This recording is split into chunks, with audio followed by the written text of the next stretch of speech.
everyone? Happy end of March. Tommy, what's up? Always happy to see you on, bro. I'm doing good, man. I'm doing good. All right, everyone. Welcome to episode 5, right? Episode 5. Um, episode 5 is aptly titled, Is It Better to Burn Out or to Fade Away? And I bet you most people would probably be curious to know what that is all about. But before I get into it and we get that off our chests, what's up, Haley? Quick shout out to Grim Artisanal Ales. It is a beautiful brewery near and by Williamsburg. This is one of their delicious sours, man. I can't begin to tell you how how this tastes. It's just it's amazing. You got to go there. Sure, you can Google it. It's Grim Artisanal Ales. And that's the way it's spelled, Grimm. Nice, nice. What's up, everybody? So, we don't have a whole lot of time because I have a special guest coming on later who has a great story to tell you about his experience. So, guys, let's get it off our chests. First thing I want to bring up, of course, episode 3, is it better to burn out than to fade away? This episode is really, let me get to my notes real quick. So I'll read it to you. I got a ghostwriter. Just kidding. No, I do.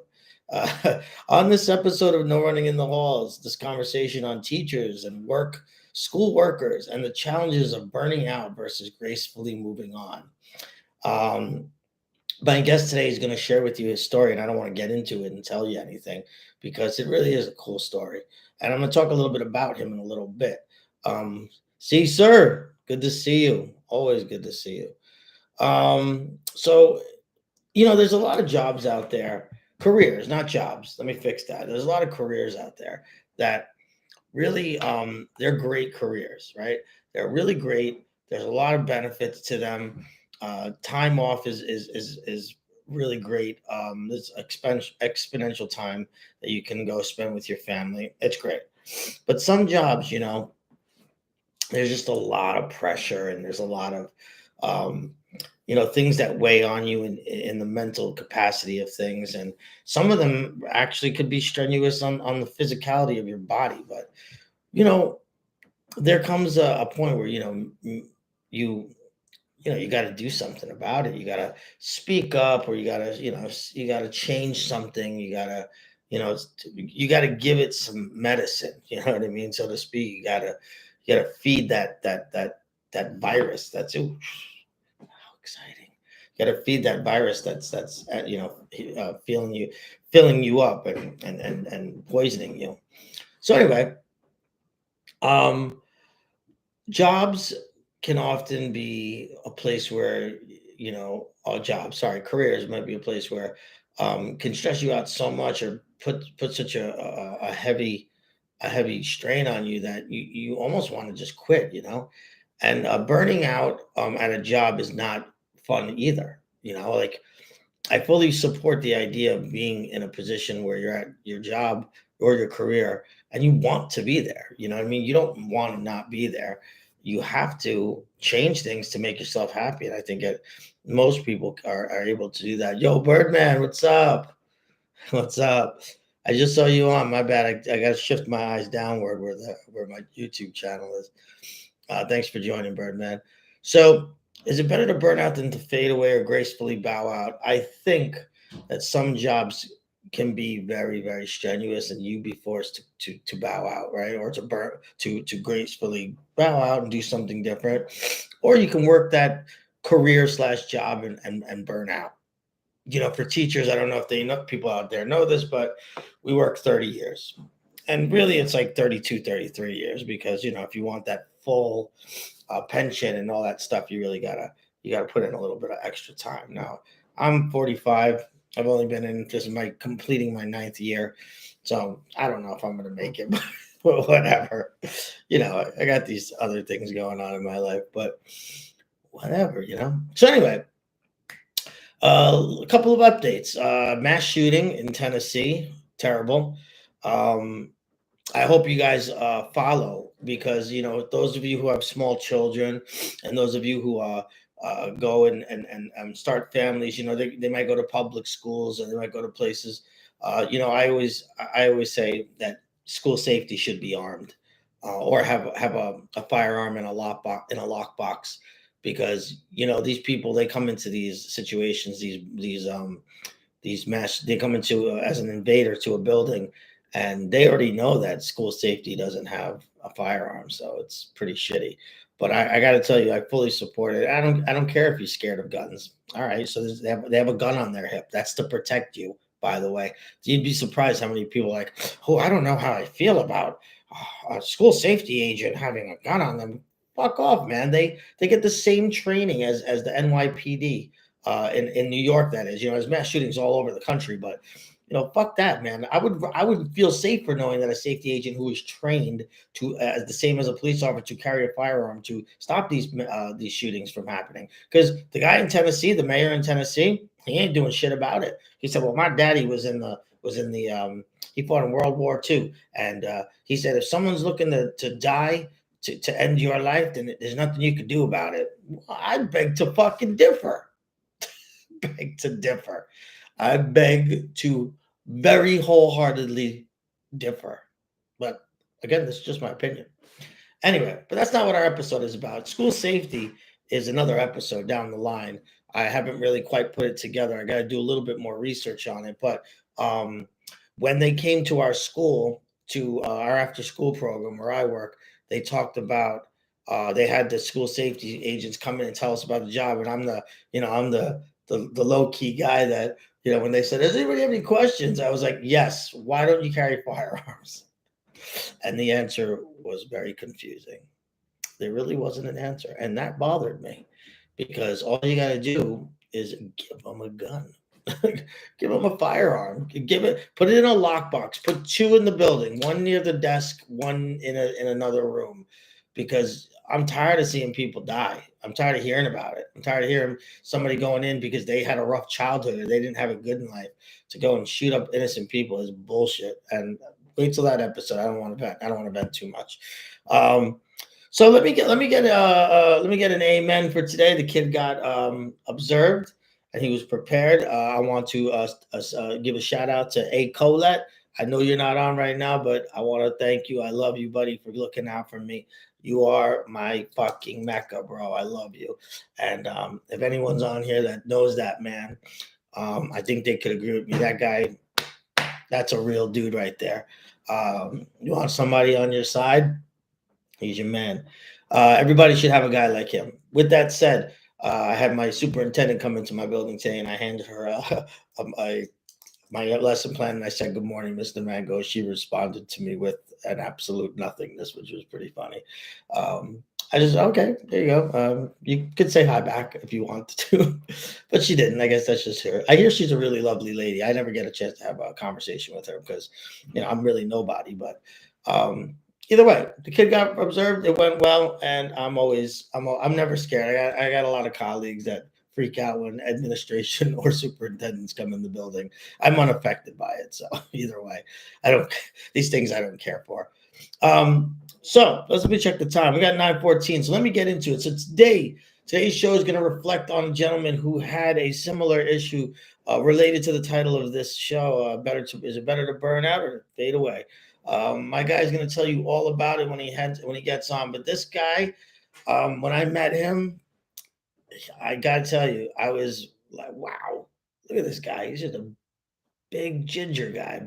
He's a big dude, He's gotta be like 6'2", maybe. I could be wrong. I'm really short, so everyone taller than me is obviously over 6 foot. Um, but he's got ginger hair. He's a class act, man. And he's a talented dude. He's talented. The guy plays death metal bass and sings like that. I can't do it, man. As a former musician, I don't know former, but I still am a musician. I mean, in my heart, I am. I play the ukulele. All right, get off my case, everyone. Shit. So he plays death metal, and he plays up here. Ooh, oh, and I don't understand what he's saying. I never did. I never claimed to understand death metal lyrics, but it sounds fucking cool, right? I think it's fucking cool. So anyway, subject area is ELA. I've seen him. You know, it's funny when he got hired.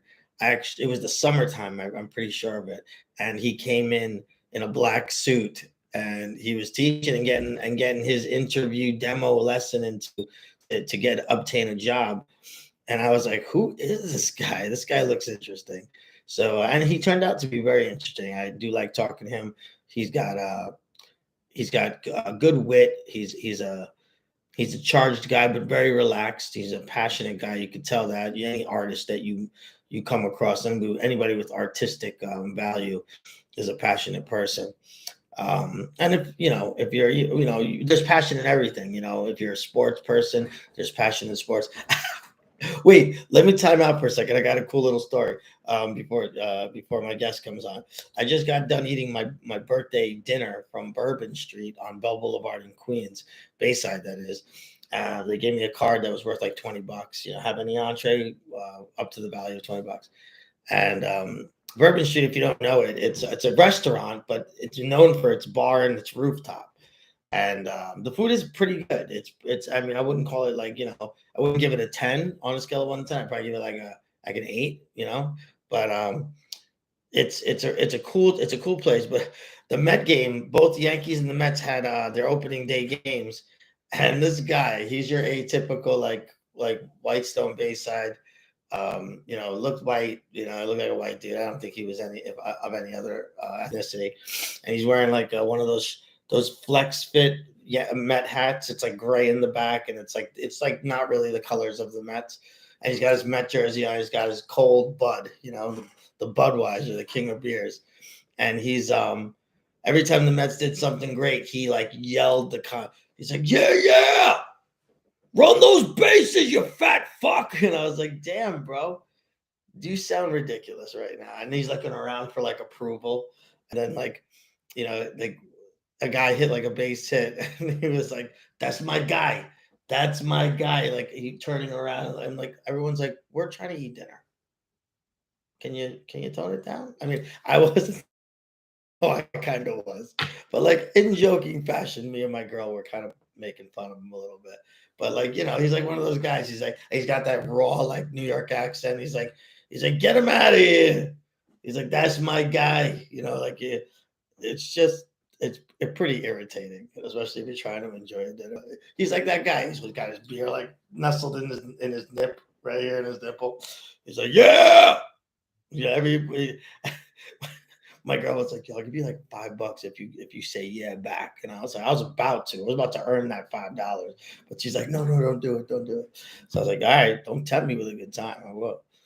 So, so getting back to our guest that's coming on, he should be calling in real soon. Um, we do some coffee runs. We hit up D&D on a Friday. It's not every Friday, but we try to get together. I think sometimes you get caught up with your day, or maybe there's like a coverage or something. But those trips are nice. I cherish those trips. Good conversation and good friends is hard to find.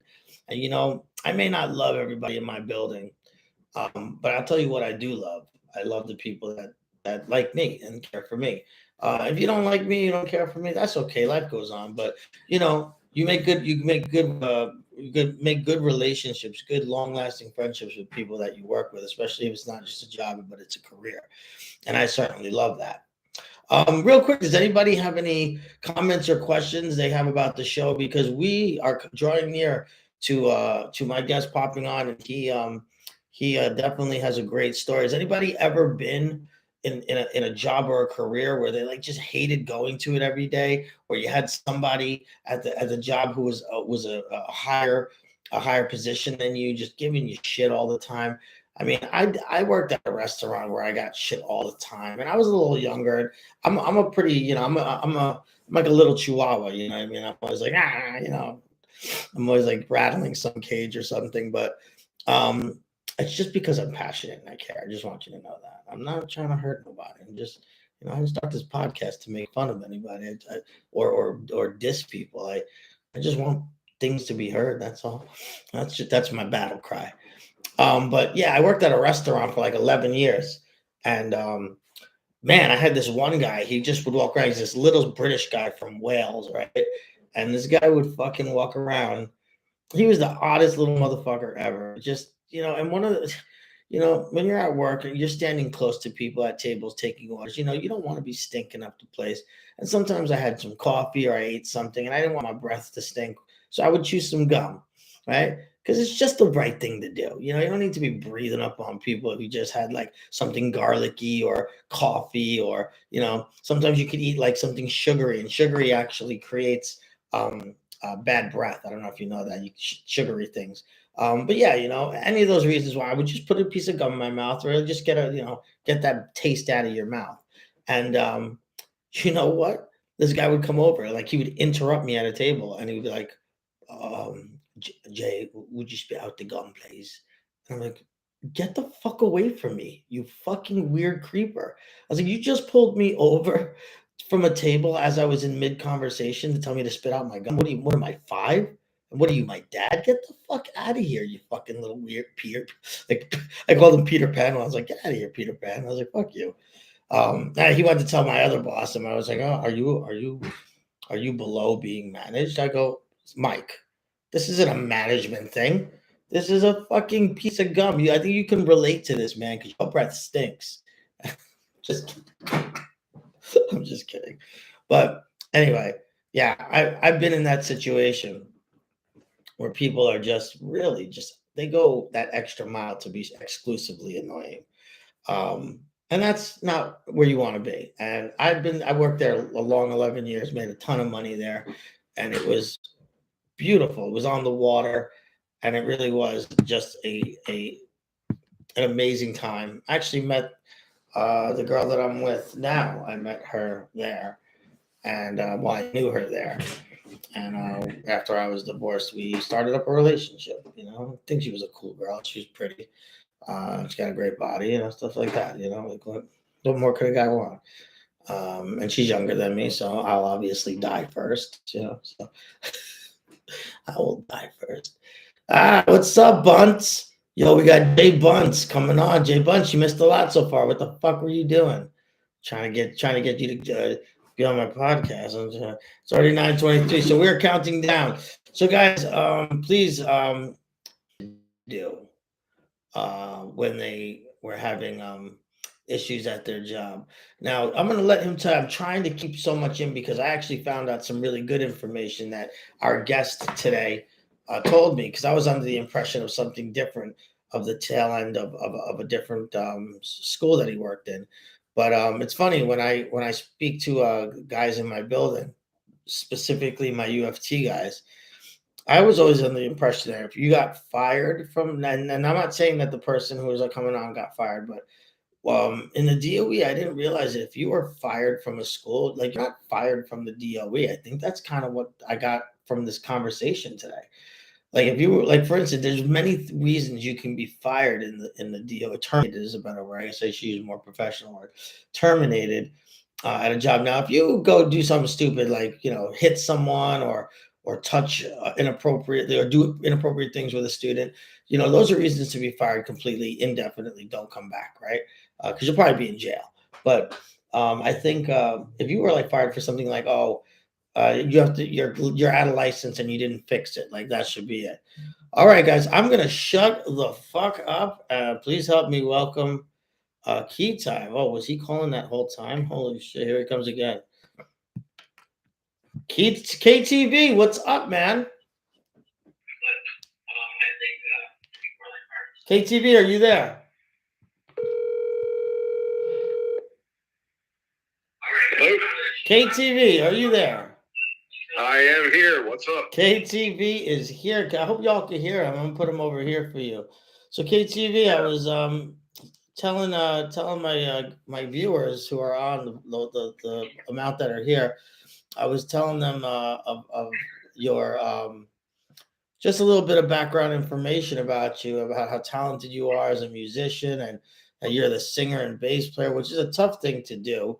I'm okay. No, you're not just okay.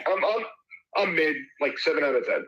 All right. I mean, I think others can agree with.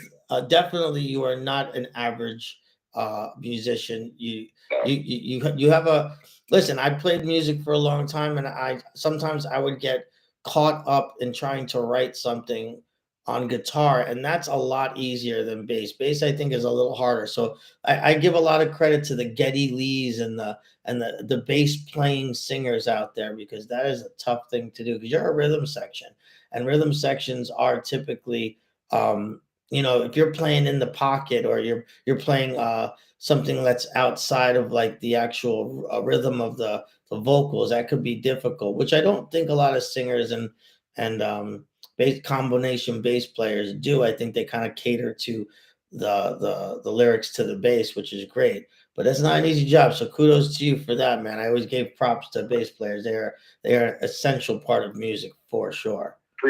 Appreciate the talk up, man. No worries, no worries. So listen, we don't have too much time. We got about a halfie left on here. So I wanted to know, like today we spoke a little earlier, and we were kind of like just, you know, pre-briefing the show a little bit.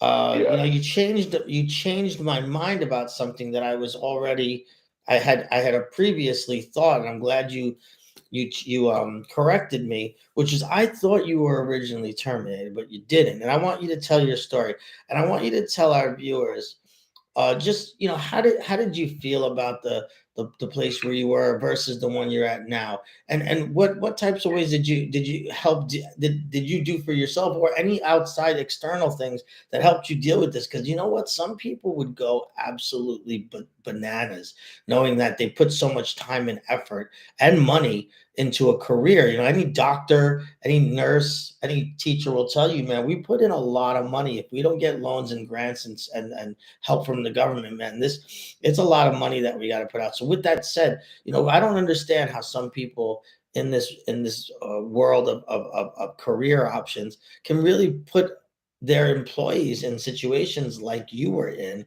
or that even a lot of people were in. We invest a lot into this career. So I'm gonna give the floor to you, and I'm sure if anyone has any questions or any comments, please, we love to hear them.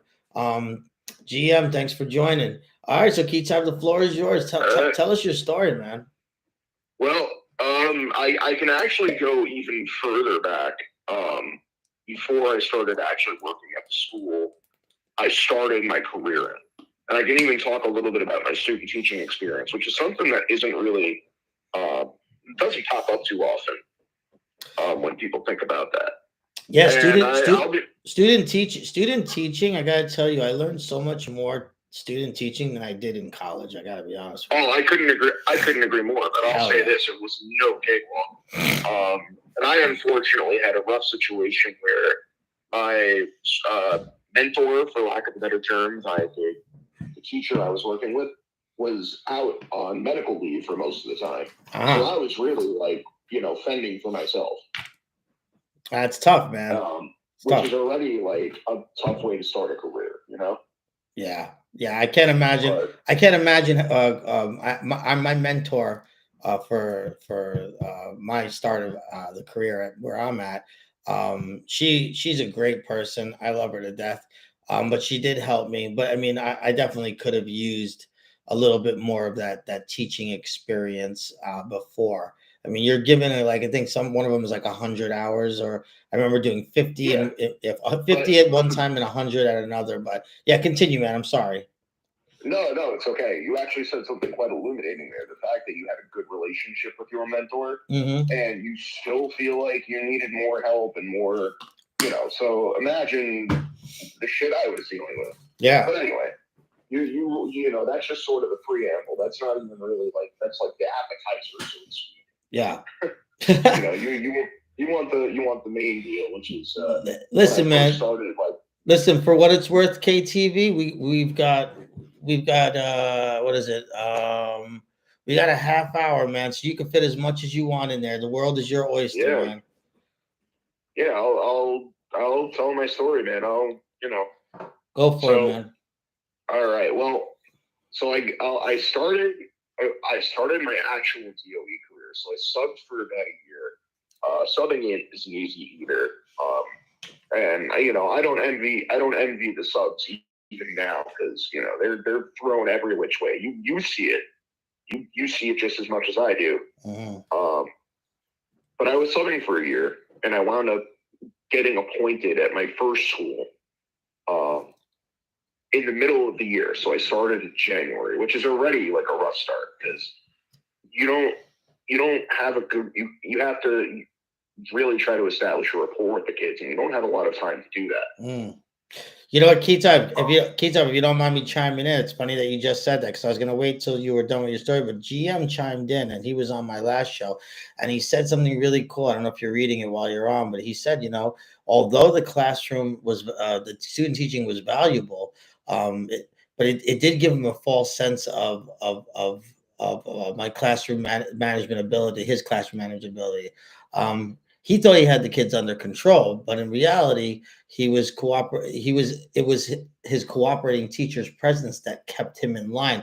Which, you know what, I got to tell you, I gave him the thumbs up on that. But you know what, I always felt from the very beginning, Kayteevee, and I know that you have this too because our homerooms are pretty close. Yeah. But I always thought I had good classroom management. I like in any whatchamacallit, observation, I always was either effective or highly effective. I think I should have been highly effective every single time because the rapport that I get from the kids or the rapport that I have with the kids. Hey, D-Wop, thanks for joining. I command respect, and you know what it is. My delivery for that is very, very good, and I always thought that. But yeah, for some people it gives them a false interpretation because that other person really was the boss of that room, right? Yeah. So I'll just say this as far as classroom management's concerned, that was the biggest hurdle that not only every teacher deals with that, some more than others. And I'll be honest with you, like that was always like my sort of Achilles heel for what it was worth, especially in the beginning. Like I mean to sort of go off of what GM was saying. I left student teaching not knowing what the fuck I was doing. Yeah. I started in that school not knowing what the fuck I was doing. Yeah. If you heard A. Colette's thought on student teaching, it should be more of that and less of school. Like you get foundational. Agreed. Yeah, he's such a smart guy, man, because he really does. He's saying a lot of what you're saying too. We should really start a network here. I'm telling you. But go ahead, continue, bro. Yeah. So I mean, I was actually gonna crack a joke, but I was also gonna say, even now I still don't know what the fuck, but I think I do. I think we're always kind of like thinking about like, hey, even like someone like GM who's been in the game for a really long time, like sometimes we're always learning something, we're always every day, like I find some kind of new strategy, But in a way, that's the beauty of it. That's what makes what we do so great. Yeah. I mean, look, I love teaching, man. I love it. There's just other things I don't like about it, but I love being in the class with those kids. Right. Well, I guess I should actually, I don't mind like the little detours and whatnot, but speaking of the kids, that was one of the biggest issues I encountered early on in my little school anyway. Yeah. I was in a not great neighborhood. What district were you in and what neighborhood was it? Actually not too far from where you hang out often in Ridgewood. Oh, right. Is it any of the? Was it a middle school? It was middle school, right? It was a middle school, yeah. Was it on Cypress, off Cypress, or on Cypress? Well, for the interest of not throwing anybody under the bus or anything like that, I'm not going to name the school, but I could tell you like off air.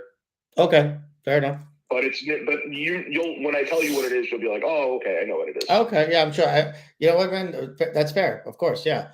No, but that's continue. I'm sorry. Go ahead. No, you're good.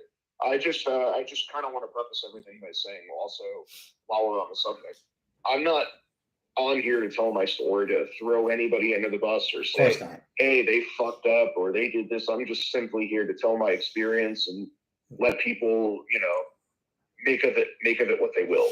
And that's exactly what we want, man. That's all we want. No, my intentions on this show is never to make anybody or any institution or even my own, even the hand that feeds me, malintentions. There's nothing more that of course, man. I know that, but Yeah. you never know. There's always people out there who Of course. want the hot goss as it is. Yeah. Anyway, people with the middle name Karen. You know what I mean? I get it. Right. Well, at any rate, so you're in Ridgewood, and you're not loving where you're at.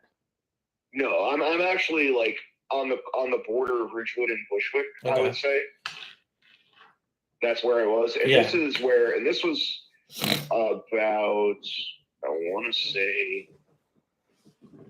to say this was about like 8-ish years ago. 8-ish years. And 8-ish years ago, so circa 2015.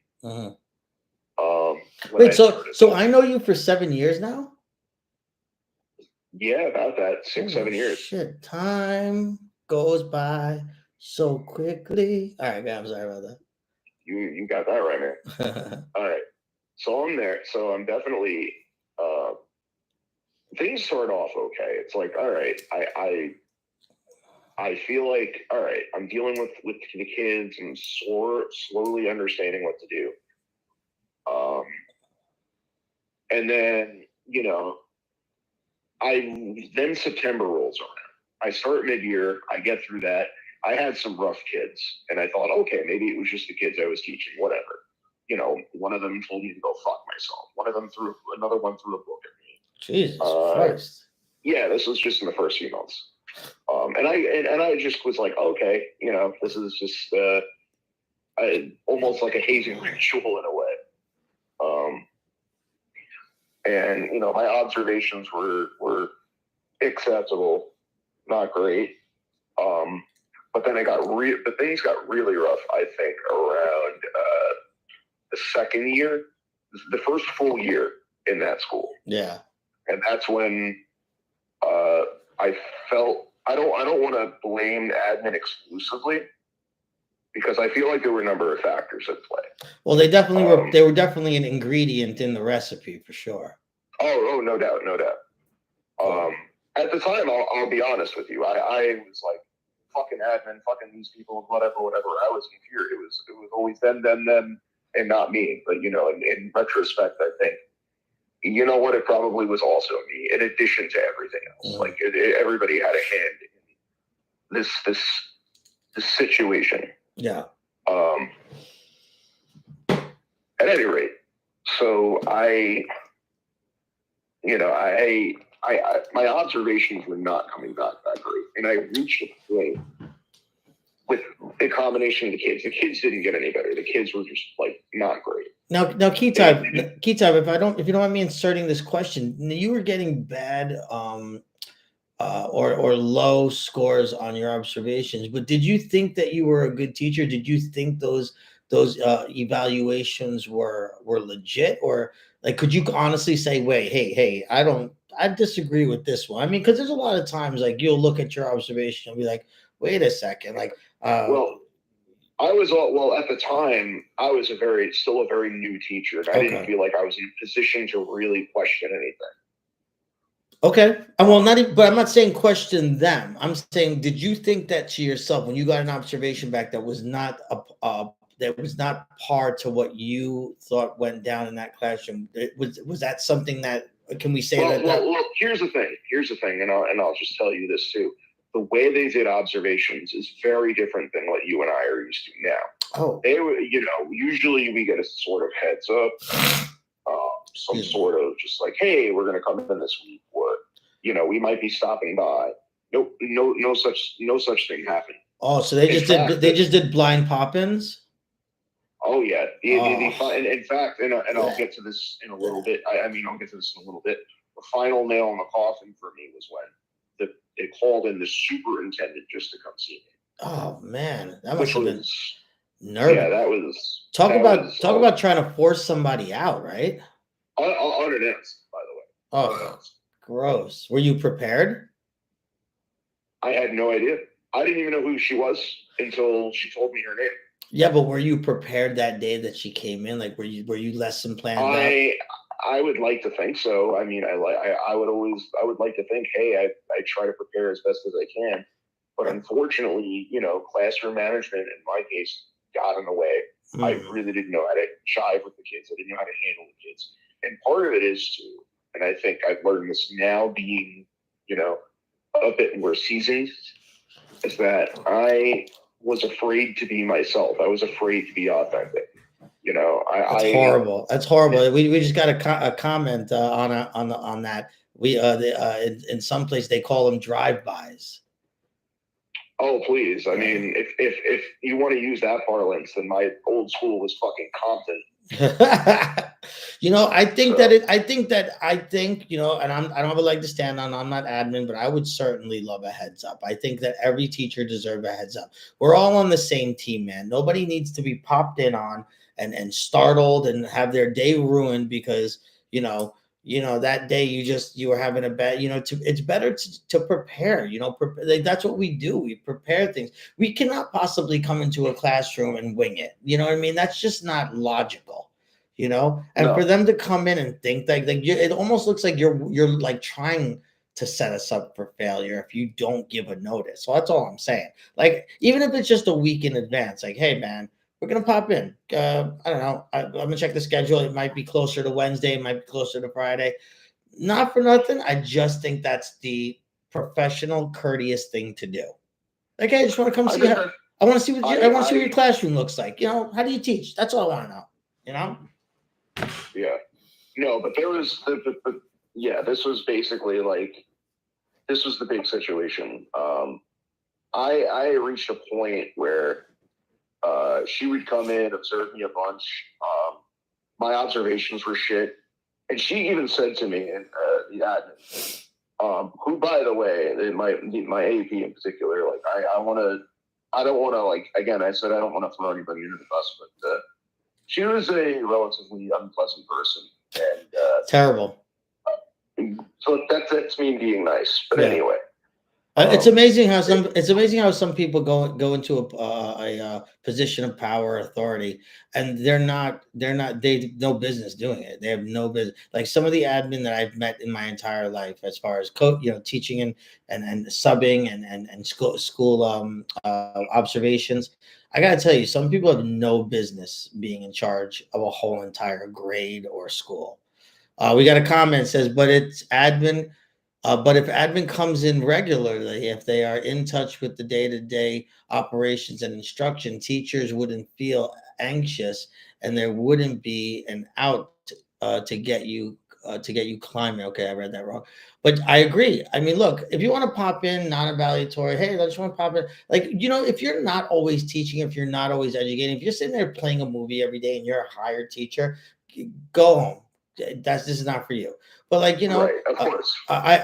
We have a colleague that said in Long Island, one of our colleagues, Kayteevee, that said in Long Island they hand you on the first day of work, they hand you a paper in your mailbox that says, so we don't want you to worry about any observations. Don't be frantic about it. Those things are not important. We hired you with the trust that you're going to be in that classroom educating kids. We're going to pop in. We are going to do it because it's over our heads, but don't fear them. Don't worry about them. We're all on the same team. And I fucking love that. And I was like, yeah, like, what is the problem with, just being courteous to your staff and just being like, hey, don't you worry about your job. And that's the way it should be. I mean, look, they got to do it. At the end of the day, I understand. It's all about just checking boxes. They have a job to do, much like we do, much like their bosses do, and so on and so forth. I understand that much. But at a certain point, as a newer teacher who needed extra support, like, you can clearly see, hey, things are not going well.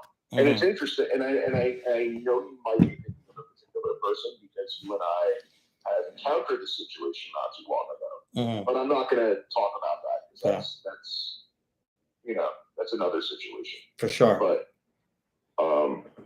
I was trying. I was really trying my best, man. In my old school, and I felt like, I guess ultimately in a lot of ways I was set up for failure, but I also kind of Clearly, set myself up for failure. clearly.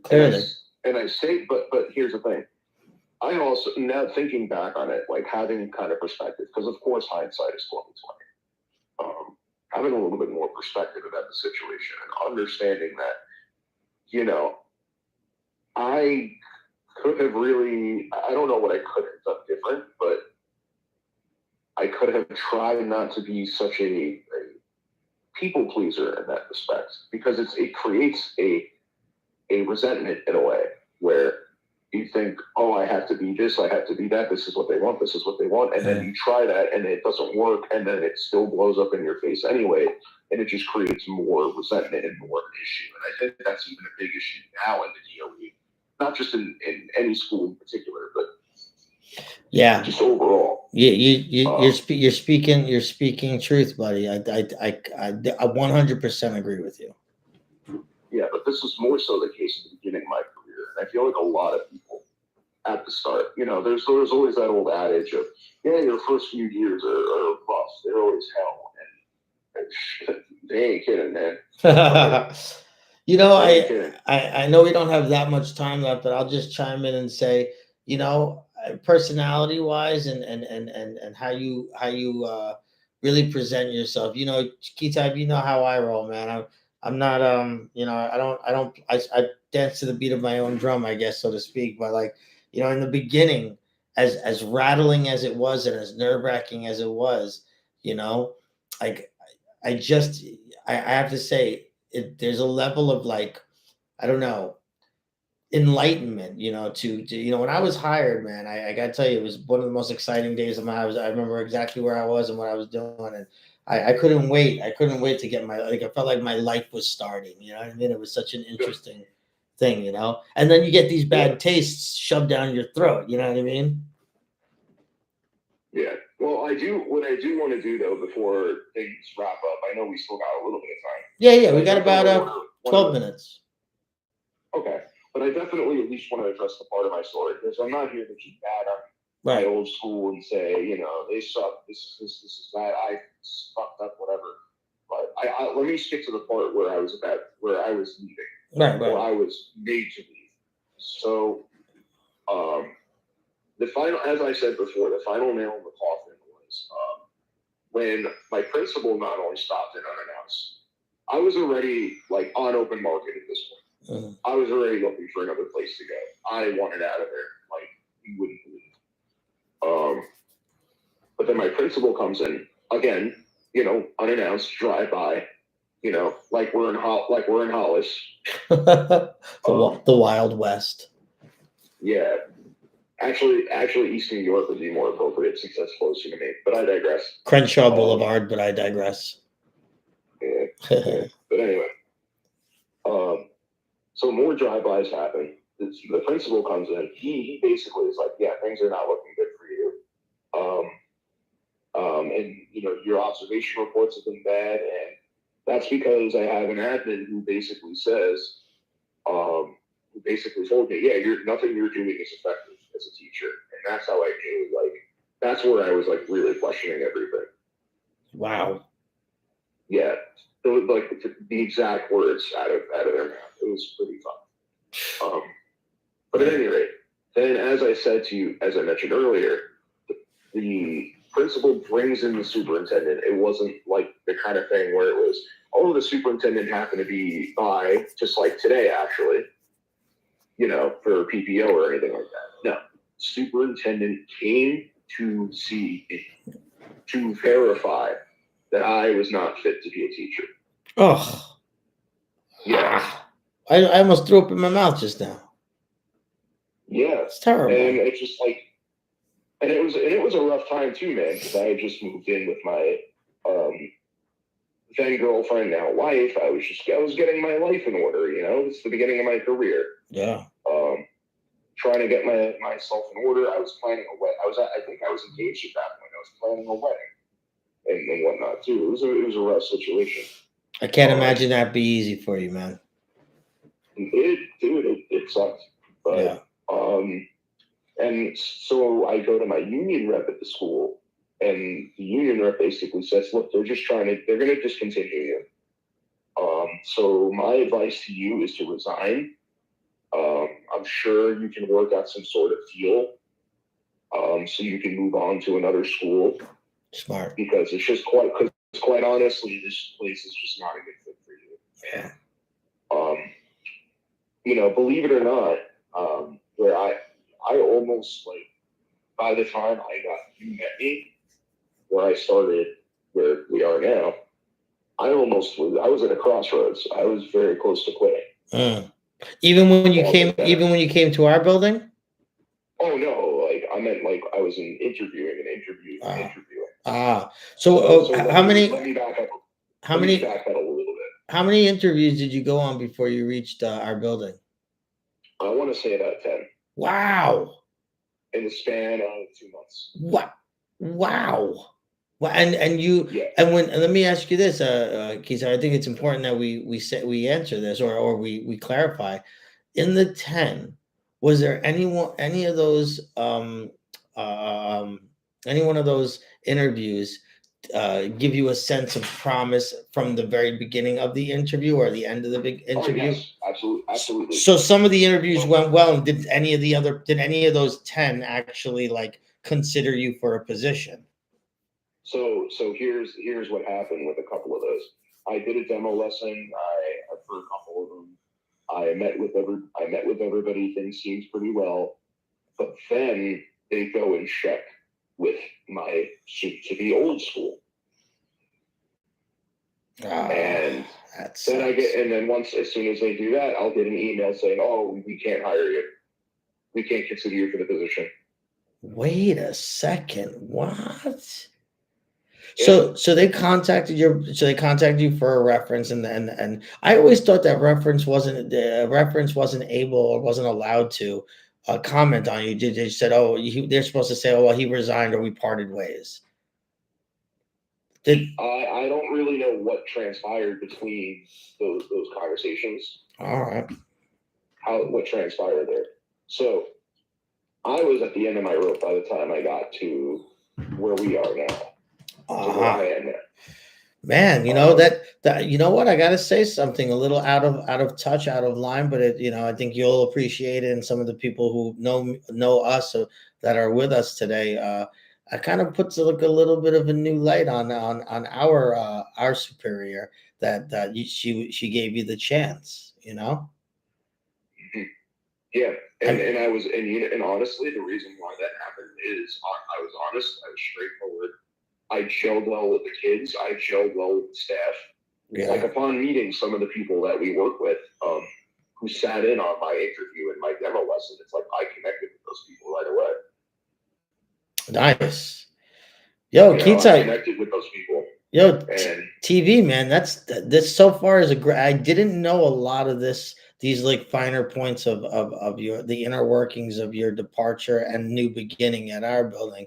And I gotta tell you, I love this story, man, because it just got better with that additive, because I butt heads with my hours, not butt heads, but I've had my own words. Of course. But I gotta tell you, I've been told that she respects me and anybody that sticks up for, I didn't know that. I thought, hey, I think I might be rattling cages here, but I wasn't, and what, for that piece of information to be said, I think it's important that, wow, you were given an opportunity after multiple strikeouts and reasonable or non-reasonable cause of not being able to hire you for some silly thing, some silly thing like, oh, well, he was a new teacher and he wasn't killing the game, or he wasn't looked at as somebody that was killing the game. And I gotta be honest, Kayteevee, I'm blessed to have gotten you on the show and hear the story. Is there anything that you're leaving out? That you have about 2 more minutes left to pop in as a part of your story? Feel free to do it. Yeah, so I guess I just want to say, yes, I told my story, and I guess we should get to address the title of the episode, yeah, the burnout thing. I guess the moral of my story, so to speak, yeah, we all get burnt out. We all deal with shit. But at the end of the day, things could always be worse. Things could always be more frustrating. Even now, dude, I'll be honest with you, I feel pretty burnt out, as any teacher does at the end of March. It could be tough, man. Some people walk into fires, some people protect people on the streets. I think our job is just as difficult. We go into a hot place like a educational building. We get shit too, man. And hey man, mass shootings. We're in danger too. Yeah, and we're vilified, but for all intents and purposes, and whatnot. But I'm not going to get into that because that's a whole other thing. Well, but I will say this though. Yeah, go ahead. It's good that you have, for people dealing with burnout or people dealing with negative situations like mine. I think it's worth saying that things can improve, things can get better. You're not totally fucked. And I say this as somebody who genuinely thought like things were totally fucked when everything went down the way it did. Yeah. But now things turned out great. I got tenured a while back. I've carved out my niche in the school, and I've connected with many of my colleagues, you included. I do. Man, I think you're a stand-up guy, and I think I for one don't have a problem getting along with people. I think, it might be the opposite. I mean, maybe I'm not for everyone. And I say that a lot, but people always say that I'm too hard on myself. But I am a character, and I'm a jagged pill to take. But, you're a stand-up guy, and you go into your classroom and you mean business, and you have a good rapport, and, things turned around for you. And I think that it's just perseverance and the idea that, this can't be over. You know what I mean? This can't be over. No. And I can be better. I can get better. The only way it ends is if you choose for it to end. Golden words. That's all it is. Golden words. The only way it's what I tell the kids all the time. The only way you're guaranteed to fail is if you don't try. Yo, Denzel, man, he said it. He's like, yo, listen, man. He's like, you're never gonna. I quote Denzel Washington so much, and I don't even know if it's his shit. It might be something. I don't know, man. He might be recycling some really fucking. Could be something at a Training Day. Yeah. Somewhere else, which they said somewhere else. I love him. Denzel to me is a lot like Kevin Bacon. I love to hate him, and I hate to love him. It's crazy. But yo, Kayteevee, man, I know we still have a little bit more time. I realized I started at 9:05 today, so we have a little extra time. But Kayteevee, how are you feeling now in the 2023 era of your life in a new building that you've been in for some time now? How does it feel to be vindicated and to be a part of the infrastructure? At this point, it's not that new. I mean, at this point, I've been there longer than I was in my old school or in any other setting. 6 years, going on 6 years now. Yeah. And listen, man, like I'll be honest with you, some days are frustrating, some days are, just fine. Yeah. I'll admit this year in particular has been a little bit rough for me. I'm dealing with a split schedule. Somebody's got it. People do it every so often. Yeah. Split schedule. For those of you who don't know it, he probably teaches 2 different grades, or I do. Yes, I do 2 different grades. Yeah, 2 different grades, which is terrible. But I mean, you're capable. We're all capable of it, but why would we want to? Or you could actually teach 2 different subjects, and that usually is for more designed for special ed teachers who have a license that caters or allows you to teach 4 core subjects. But some people are like, oh, I have a literacy class, or I have an ELA class. They kind of mosh them together, but they want you to do different things. It's kind of crazy. I don't know. I never got that, but whatever. Right, but all the same, I mean, this year is a little bit frustrating, but I always think back to where I've been, where I progressed, and it's, you know what, man, we're already at the end of March. Tomorrow's the last day of March. Yeah, my birthday month is over. My birthday month is over. That sucks, man. But you can celebrate anytime. Yeah. You can always find reasons to celebrate. True that. True that. You, me, and Bunting and any of these other guys that I'm close with, we didn't go out. I should have planned something to have you guys come out. I think my girlfriend posted something for everyone to come out to the brewery that I was at recently, but it was like a last minute, not last minute, it was like a late. There wasn't enough time. There wasn't enough time, but well, you know what? I think I'm gonna make something for us to go out, not just for my past birthday, which is obviously uh, a while. It'll be it's past already since last Thursday, but I think it's time we all go out for one cold one and really just Oh yeah, man, I'm all about that. I'm all for about sure. happy hour and just being people. I'm all about that. All right, all right. Well, listen, Keytide, man, thanks for coming on. You know how I feel about you. I think you're a stand-up guy, and I think you you have embedded yourself in the fabrics of my life, and I appreciate it. And I wanted to say, I know we'll be in this building hopefully a long time together, and I want to say, Godspeed, and I think, now with this, well, not now. I'm sure you've had it for a while. This level of confidence and being in the classroom, I think it's amazing. And perseverance is everything, man. If you really want something, you really believe in it, you'll get past these hurdles. Life is like that. We're gonna get Sure. we're gonna get a bunch of fucking obstacles put in our way. And No. whatever famous wisdom like quote you want to use, man, you got to get up, man. You got to get up, and you got to, you can't stay down, and I think that, key type, with that said, you shed a little light on me about your personality, and that's a tough situation to get through. And I give you a ton of credit for getting past that. Kudos to you, and kudos to your life and your happiness, because those are the important things. We overlook that sometimes. But key time, I'm going to sign off in a little bit. I want to thank you for coming on. Thank you for helping us get that off our chests. And I'm going to tell you what, key time, contrary to what you had received in your first couple of years or your first year in teaching, I'm going to give this show a highly effective, because that's the way I feel about it. Sounds good, man. All right, dude. Listen, appreciate you having me on. I appreciate you being on. I'm gonna see you soon, guys. Thanks for coming on. And Kita, we'll talk tomorrow. Have a good night, and guys, you guys have a good night. Thanks for coming on. Stay tuned for this Sunday when you'll see my other show, where you can join me on my other show. This is how you know. Sundays at 12 in the afternoon. I don't want to bring up what we're talking about. This one's a juicy one. And if you don't catch me on Sunday, see me back next Thursday when I will have a brand new episode of No Running in the Halls, DOE edition.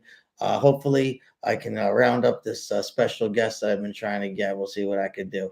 Guys, thanks for chiming in. I'll see you soon. Keyteevee, have a good night. All right, you as well. Blair, take it easy, everybody. All right, man. Bye, guys.